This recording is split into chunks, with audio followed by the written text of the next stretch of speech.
કેમ છો વાલા ભાઈઓ બહેનો?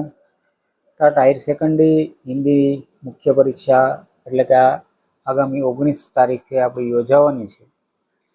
આ પરીક્ષામાં પ્રશ્ન પેપર કેવું આવશે, વિષય વસ્તુના કેટલા પ્રશ્નો હશે, વિષય પદ્ધતિના કેટલા પ્રશ્નો હશે, તેની ચર્ચા આજે આપણે આ એક મોડલ પેપર દ્વારા છે કરવાની છે. ઘણા બધા વિદ્યાર્થીઓની વારંવાર એક માંગણી હતી કે હિન્દીનું મોડલ પેપર છે આપો. તો આપણે અગાઉ 3 જેટલા મોડલ પેપર તો બનાવી ચૂક્યા છે. આજે પણ એક આ તમારી માંગણીને ધ્યાનમાં રાખીને ટાટ હાયર સેકન્ડરીની હિન્દી પરીક્ષાવાળા એટલે કે પ્રશ્નપત્ર નંબર 2 વિષય વસ્તુ વિષય વસ્તુ પદ્ધતિ સજ્જતા આનું મોડલ પેપર છે આજે આપણે બનાવી રહ્યા છીએ. જો તમને વિડીયો સારો લાગે અથવા મોડલ પેપર જો ગમે તો વિડીયોને લાઈક શેર કરજો, અન્ય વિદ્યાર્થીઓ અવશ્ય પહોંચાડજો, અને ચેનલમાં તમે નવા હો તો સબસ્ક્રાઈબ કરી લેજો. અને આ વિડીયો કેવો છે અથવા મોડલ પેપરમાં કોઈ ખામી નથી કે કોઈ અન્ય તમને જો કંઈ દેખાઈ આવે તો અવશ્ય કોમેન્ટ કરજો, જેથી કરીને મને એક નવી તાકાત મળે કે આગામી મોડલ પેપર છે હું બનાવી શકું. તો વધારે સમય નહીં લઈએ, જોઈએ આપણે આ હિન્દી મોડલ પેપરના પ્રશ્નપત્ર અને તેની ચર્ચા. આપણે આ હિન્દી મોડલ પેપર એટલે કે ચોથું પેપર છે, અગાઉ 3 બનાવી ચૂક્યા છીએ. આમાં સામાન્ય સૂચનાઓને બધું આ વખતે છે આપણે કોઈ ઉલ્લેખ કરેલો નથી. પ્રશ્નપત્ર નંબર 2 અને જે આખી એની પ્રશ્નો કેવા છે તેની ચર્ચા કરીએ. તો સૌથી પહેલાં છે પ્રશ્ન 1ની અંદર નીચે दिए गए 7 प्रश्नों के उत्तर 150-180 शब्दों में उत्तर दीजिए. આમાં પહેલો પ્રશ્ન છે. 7 પ્રશ્નો પૂછા છે, 5 માર્કનો એક પ્રશ્ન એટલે કે કુલ 35 માર્કનો છે. पहला प्रश्न एवो है कि सूरज बढ़तिया के मतानुसार कैलेंडर कविता का केंद्रीय भाव लिखिए. बीजो प्रश्न, मेरे राम का मुकुट भीग रहा है ऐसा लेखक क्यों कहते हैं. तीजो प्रश्न है, हिंदी के जनव्यवहार के क्षेत्र कौन कौन से है. चौथो प्रश्न, किस बात की कल्पना लेखक को भावमुग्ध कर देती है.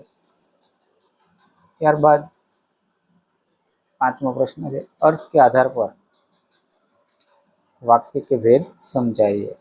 અને सातवां प्रश्न है, हर्बर्ट की पंचपदी के 5 सोपानों का विस्तृत वर्णन कीजिए. तो आ रीते आ 7 प्रश्न है ए साथे साथ फरजियात है.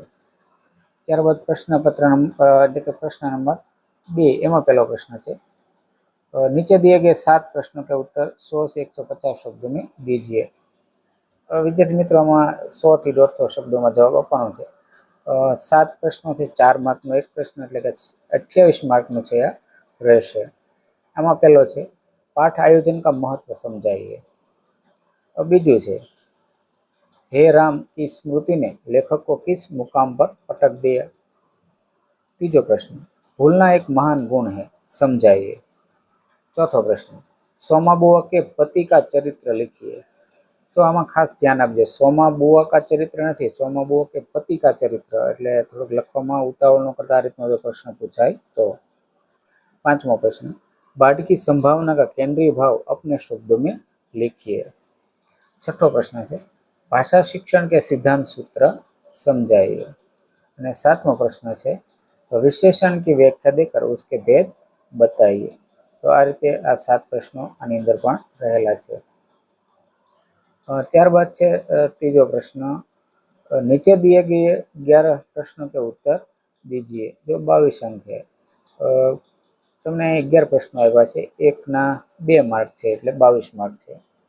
પહેલો પ્રશ્ન, खनिज तत्वों के वियोग पर रेडियम की क्या प्रतिक्रिया थी.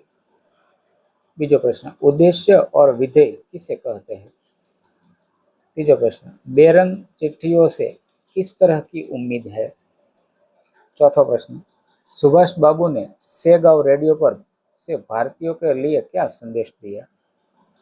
पांचवा है, लेखक को रात दिन नींद क्यों नहीं आती.